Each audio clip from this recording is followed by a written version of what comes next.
तो राहुल गांधी ने 2019 में जो बोला था वो सोच समझकर बोले थे। मैं उन्हीं की बात को कोट कर रहा हूं। उन्होंने क्या कहा था? ये सारे मोदी चोर क्यों होते हैं? मोदी बिहार, पूर्वी भारत, पश्चिम भारत में पिछड़े और अति पिछड़े समाज से आते हैं, सबसे बड़ी संख्या। तो श्रीमान राहुल गांधी ने पिछड़े समाज का अपमान किया था पब्लिक मीटिंग में। तो राहुल गांधी जी, अगर आपको गाली देने का अधिकार है, एब्यूज करने का अधिकार है, तो जो पीड़ित होते हैं उनको कोर्ट में जाने का अधिकार है। तो राहुल गांधी की पार्टी की तरफ से उनको कोर्ट से स्टे दिलाने की कोशिश क्यों नहीं हुई? भाजपा यह कोशिश करना चाहती है। क्या नाखून कटाकर शहीद होने की कोशिश कर रहे हैं?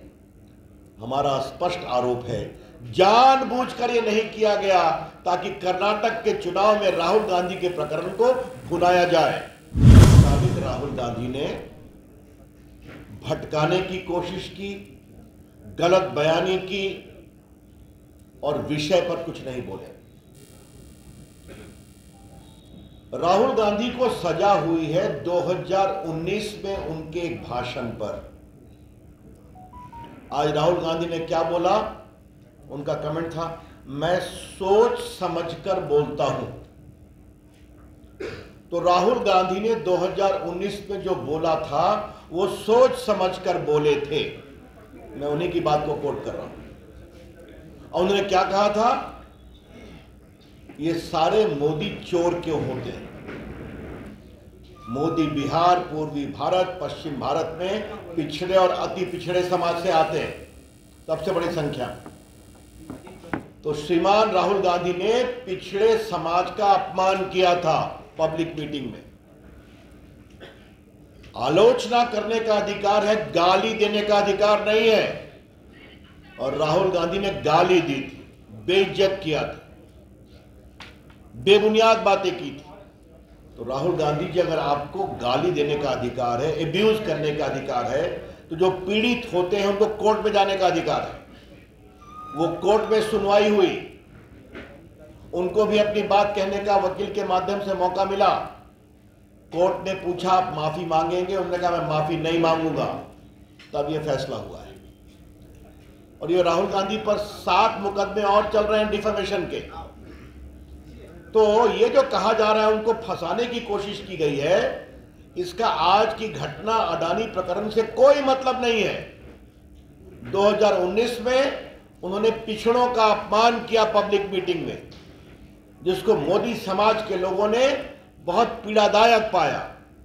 और वहां केस हुआ, पटना में सुशील मोदी जी ने केस किया हुआ है, वहां भी कार्रवाई चल रही है। तो ये बात मैं पहली बात कहना चाहूंगा।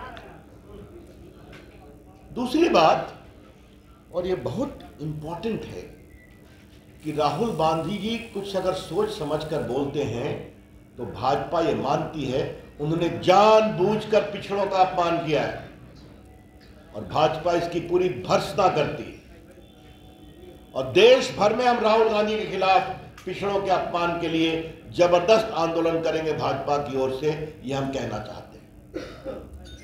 अब दूसरी बात और भी गंभीर है। राहुल गांधी को सजा हुई सूरत कोर्ट में, उनके पास बड़े बड़े वकीलों की फौज है।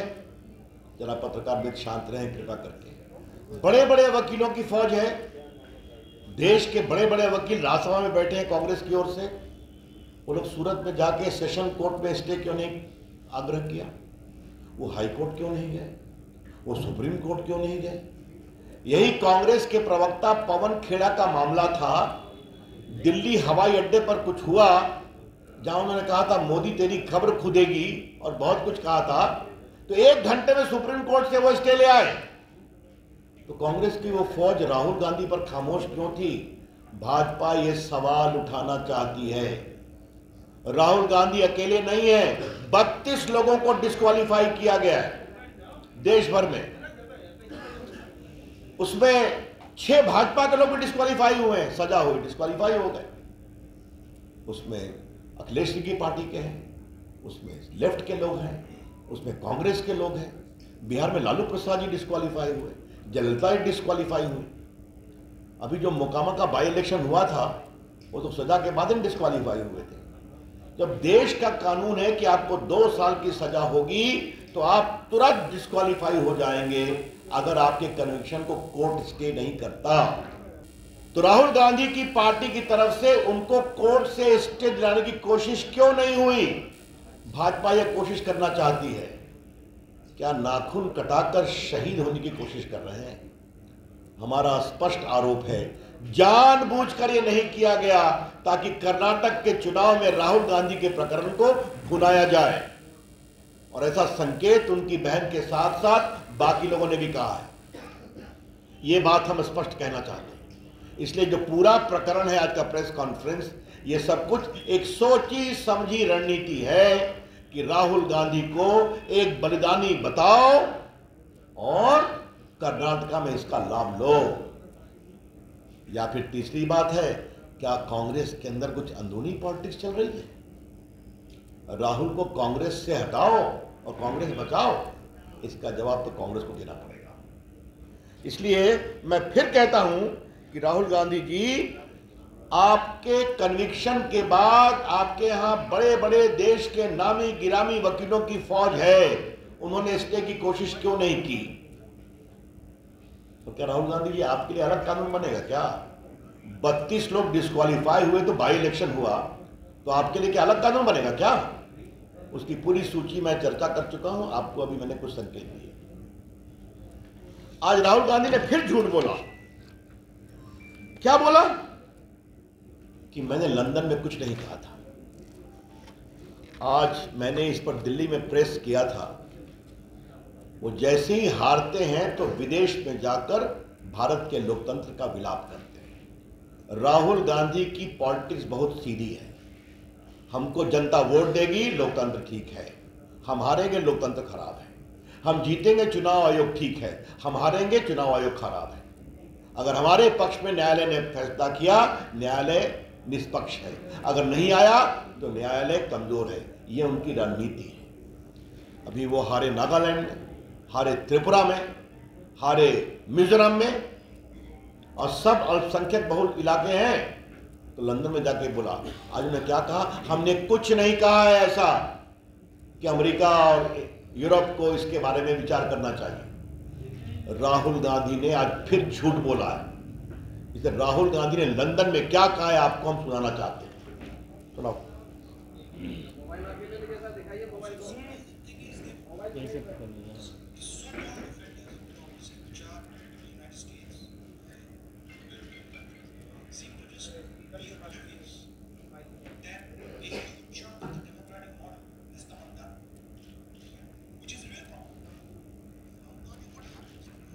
इसके बाद मेरी टिप्पणी है। मतलब क्या कहा? ये अमेरिका और यूरोपियन कंट्री ध्यान नहीं दे रहे हैं, ये समस्या है। ध्यान देने का मतलब क्या है? यहां हस्तक्षेप करें, यही तो हम कह रहे हैं। आज ने राहुल गांधी की टिप्पणी दिखा दिया। राहुल गांधी ने फिर झूठ बोला कि हमने ऐसा कुछ नहीं कहा था। तो झूठ बोलना राहुल गांधी की फितरत हो गई। जब भी विदेश जाते हैं, भारत के लोकतंत्र का अपमान करना, भारत की संस्थाओं का अपमान करना, भारत के जनमत का अपमान करना उनकी आदत हो गई। और मोदी जी पर तो वो क्या क्या नहीं बोलते हैं।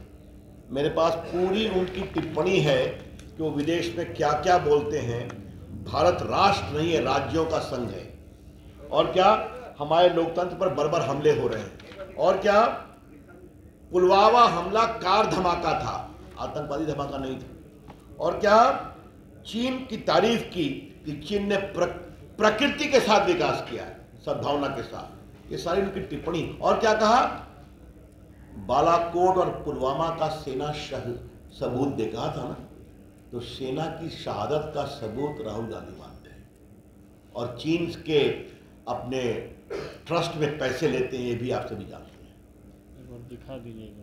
ये देखिए उनकी पूरी टिप्पणी सब कोर्ट पर है, कोई नई बात मैं नहीं कह रहा हूं। और याद करिए राहुल गांधी ने क्या कहा था कि हम लोग के फोन में पेगासिस लगाए, कहा था ना। तो क्या कहा? सुप्रीम कोर्ट की कार्रवाई में कहा जिस नेता को लगता है उनके फोन में पेगासिस है तो उनका फोन दे दे। तो राहुल गांधी ने अपना फोन क्यों नहीं दिया? क्योंकि फोन जाता तो फोन से क्या क्या निकलता उसका डर था उनको। जब कार्रवाई की बात हुई तो कहेंगे नहीं। तो ये मुझे आपसे बात कहनी, राहुल गांधी को शर्म नहीं आती, करप्शन की बात करते हैं। भारत के प्रधानमंत्री नरेंद्र मोदी जी का पूरा जीवन ईमानदारी की खुली किताब है, एक धब्बा नहीं।